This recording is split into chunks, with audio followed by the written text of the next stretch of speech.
Hey, what's up everybody? Welcome back to the channel. This is Broku, and today we have another theory, and this is revolving about the secret origins of demons and devils, but I'm not doing it myself today.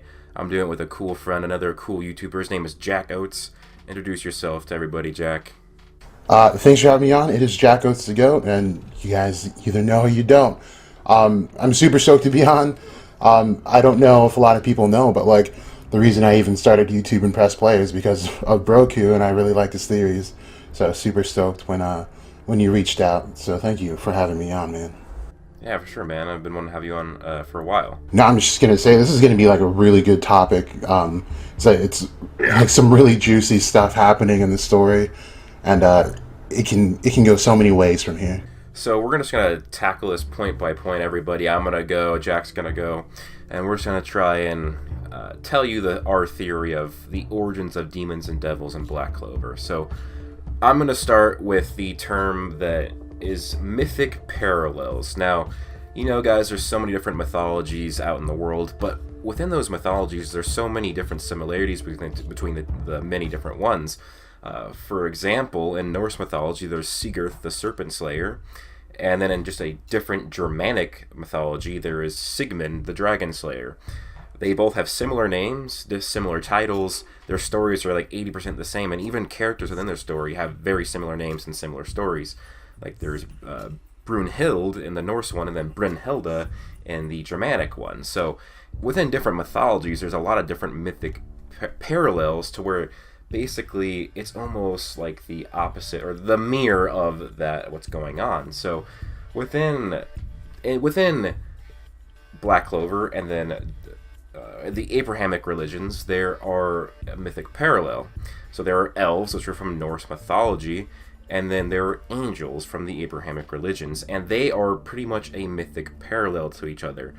They are both divine in nature, more divine than humans. They are like beings of light and just, you know, overall cheery, good entities and beings, and they both protect humans. The elves protect humans in Black Clover. The angels are basically, they watch over humans in these different religions and mythologies. And even just another one, this doesn't really have to do with the video, but Valkyrie, that's almost like a parallel to angels. They both, you know, winged creatures. They choose the slain and stuff like that. But with that being said, Jack, what's the next point of this theory? How fallen angels are more than likely demons, and like you were saying, and this doesn't even fall just under like Norse and Abrahamic mythology. Like even in like some of the more well-known theologies like Christianity and Catholicism, some of the higher ranking demons are actually fallen angels and not just full-bred demons. And I've been, looking into like Asta's demon, for example. We see like ripped wings, and of course that's like where the fallen angel theory has been coming from, is like he's the only one with wings like that. But then if you also take Lucifer and what we know about him from lore, he was cast out of heaven by God himself and is the highest order of demons. But he's not a demon, he's a fallen angel. This is going to lead into your point if you want to take over after, but I mean, there's a lot of evidence actually that elves would be the starting point of angels, and as they get more perverted and use forbidden magic, they start turning. Yeah, so basically if elves are the mythic parallel to angels, we know that elves are heavily connected to forbidden magic, the other world, demons and devils. And one thing that's really interesting is that any elf seemingly has the genetic potential to transform into a dark elf. Now, just dark elves look demonic in nature. They are just, if you compare what a dark elf pottery looks like to Zigred, they both look demonic. They both look similar. And also, they get a demon version of their magic. Pottery got demon light magic, which is a huge correlation to demons and devils. And if any elf has the potential to turn into a dark elf, it almost seems like it's the next step to becoming a demon or devil. Right, and Zagreed even points out in one of those panels that, like we were saying before we recorded, he was definitely not surprised that Patri turned into a dark elf. He was expecting it. And he even says this is the next step to an elf who is despairing. So it seems like that is definitely the stepping stone to becoming a demon. Yeah, so it almost seems like that's what he might have done in the past. He was an elf that turned into a dark elf, and then now he's where he's at. He's just a full-blown devil. And speaking of looks, I think this is the best place to throw it in there. Lucifer, his facial structure is a lot like Lick's. I don't know what we want to call that, if that was a demon, because I think even Zagrid was kind of hard-pressed to call it a demon. But the facial features are very, very similar. They both have like the very flat face, square teeth, and long hair. And both are very large in stature. Though I don't know if that's just, the personification of Dante seeing him, within himself, or maybe it was just the art. I don't know. But they do seem very, very similar. And and just like in Clip Off, when we look at that stone tablet, which is essentially the layout for it, right? The highest order of demons lie towards the top, and Lucifer is up there towards the top. I forget exactly what his realm is called. I want to say that Satriel. I'll have to look at it, pull it up on here. But he's up there, and when Licht used those stones, Zagrid was saying that he used the highest order of forbidden magic, and I would assume if you use the highest order of forbidden magic and you become whatever he became, you're probably lying up towards the upper echelon of Clip-Off. So yeah, the apostles mirroring Clip-Off. So I guess for those who don't know right off the bat, I can just sum it up really quick. You have the Tree of Life and you have Clip-Off, and while the concepts are opposites, the terminology is technically that Clip-Off is the shadow of the Tree of Life. So what happens is these apostles are providing this balance so that these beings in Clip-Off don't just start, coming out into the other realms. So they provide what balance is. So when an apostle is killed, I would have to assume that their shadow is able to get loose. And this is something I was researching, and I was trying to connect Zagrid actually to one of those realms in Clip-Off, because we still don't know exactly how he got out from the other world, but him being not only identified by Lucifer, but also acknowledged as one of the higher ups in the underworld, I want to assume that he may have been linked to one of the apostles. I don't have full-on proof, so I would not quote anyone on that. I wouldn't quote myself on that. But they would of course be the shadows. So I don't know. Actually, I do. 13 people viewed my last video, and it goes over stuff like how the AMD could be connected to Licht, because Licht his magic is light, and he was the apostle Keter. That is his space on the Broku, you might have to help me out because I'm really bad with Black Clover terminology, but where they were standing in the circles with the stone tablets, I totally forget what that's called. The Shadow Palace? Yeah, in the Shadow Palace. His position is at the top as Keter, and Keter is the closest to God and light. And so what would be the shadow of God and light? It would be a complete void, and probably the lowest realm of hell, which ends up being the Thamael. Do you want me to go over that towards the end, actually? Yeah, let's go over that towards the end, yeah. Let's do that towards the end. Where else are we? Sekre growing horns after she uses her forbidden magic.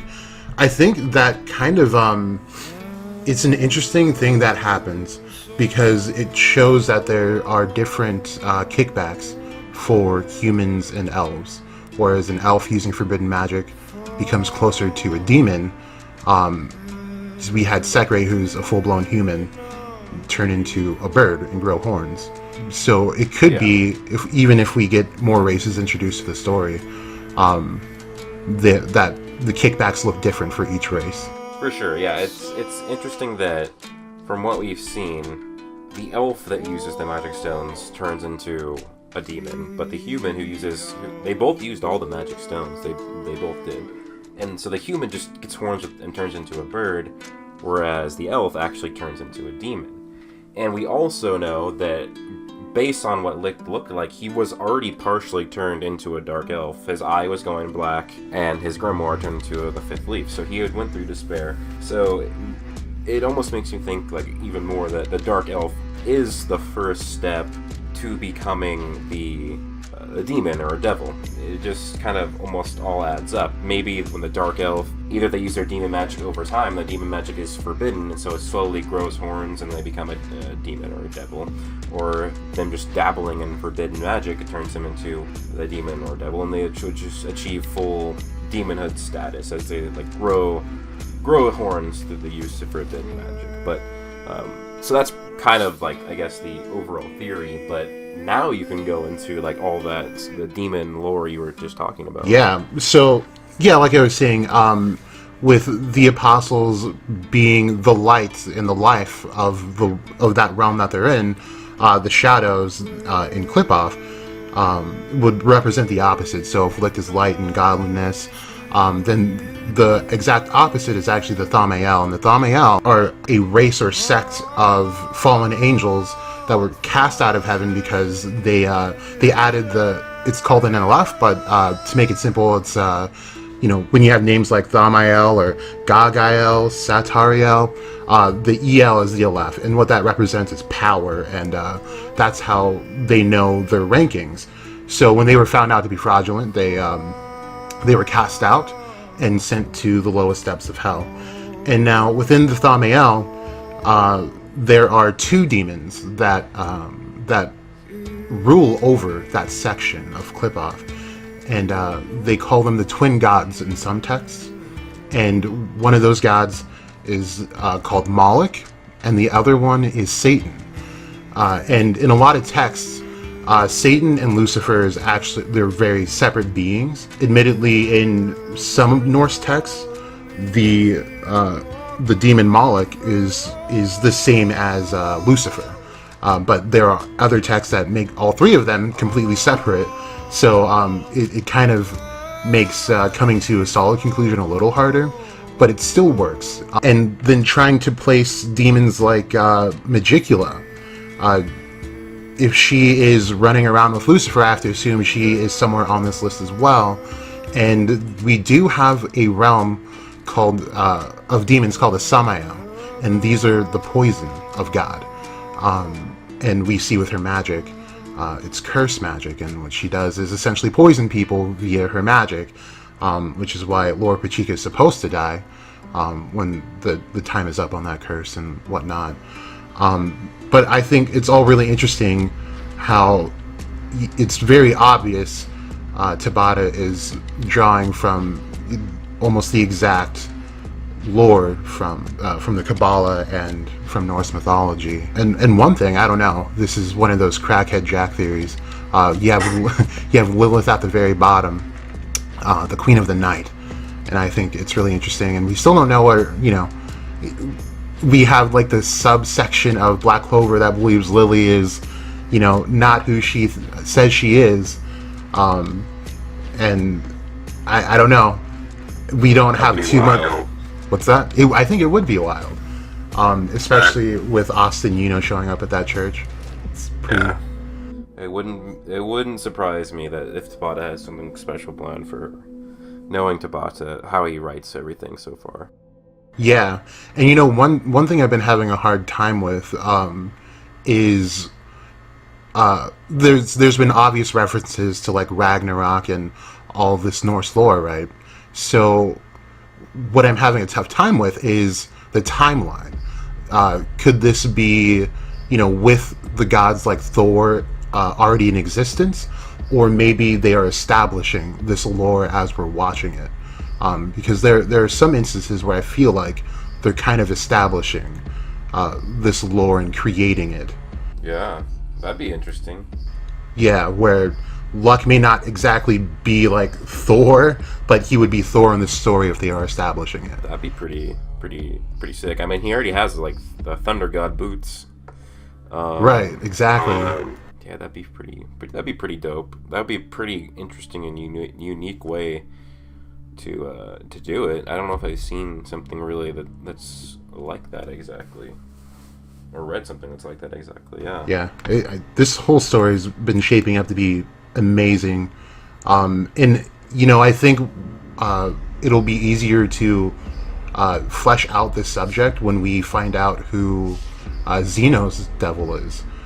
There's a lot of mystery behind who that should be, and looking at the different sections of Clip-Off, it doesn't seem like he actually fits in.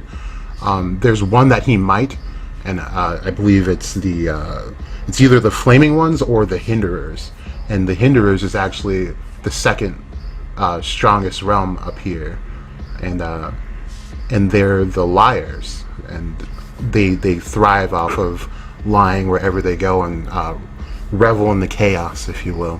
You have anything else to add? I think right now I'm just looking into who Asta is, and Asta, I think it's funny that the mystery element of Asta is exactly who he is and not the AMD himself.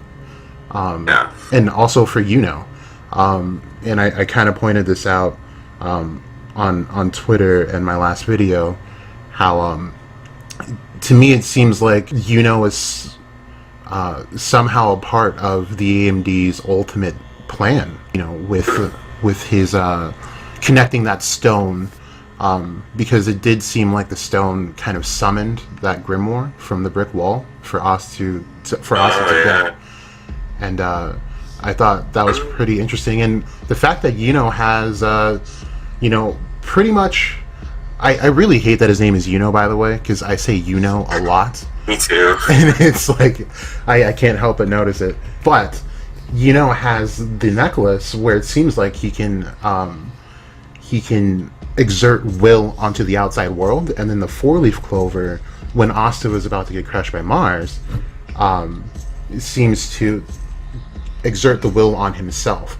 So if that is how it works, he kind of has control as long as his will is strong enough over what's going to happen, kind of making him a little bit broken. But since he doesn't know how to use it, if that is the case, he's not too broken right now. That's pretty interesting. One thing that can be added to that, and this is something that was pointed out to me, is that on the Demon Slayer sword in the hilt, there's actually an empty slot. What if that's where Yuno's stone is supposed to go at some point? What? I had no idea. Yeah, and so what if it's attracted that grimoire because Yuno had the stone, and in that grimoire was the Demon Slayer sword, which has an empty slot for like a magic stone, and that's why it maybe pulled it out a little bit, because maybe they're supposed to be together at some point. That's really interesting. I didn't even notice that. But yeah, I think that's pretty much it for the video. We went over a bunch of theories and lore about why the why the elves could, them turning into dark elves could lead to demonhood, and then you also provided a lot of information on just demon lore in general of what the story is being shaped into as of like today. But yeah, thanks everybody for watching the video. Please like and subscribe, and don't forget to go check out Jack. I'm gonna leave a link in the description to go check him out, so go subscribe. He has a lot of good theories as well.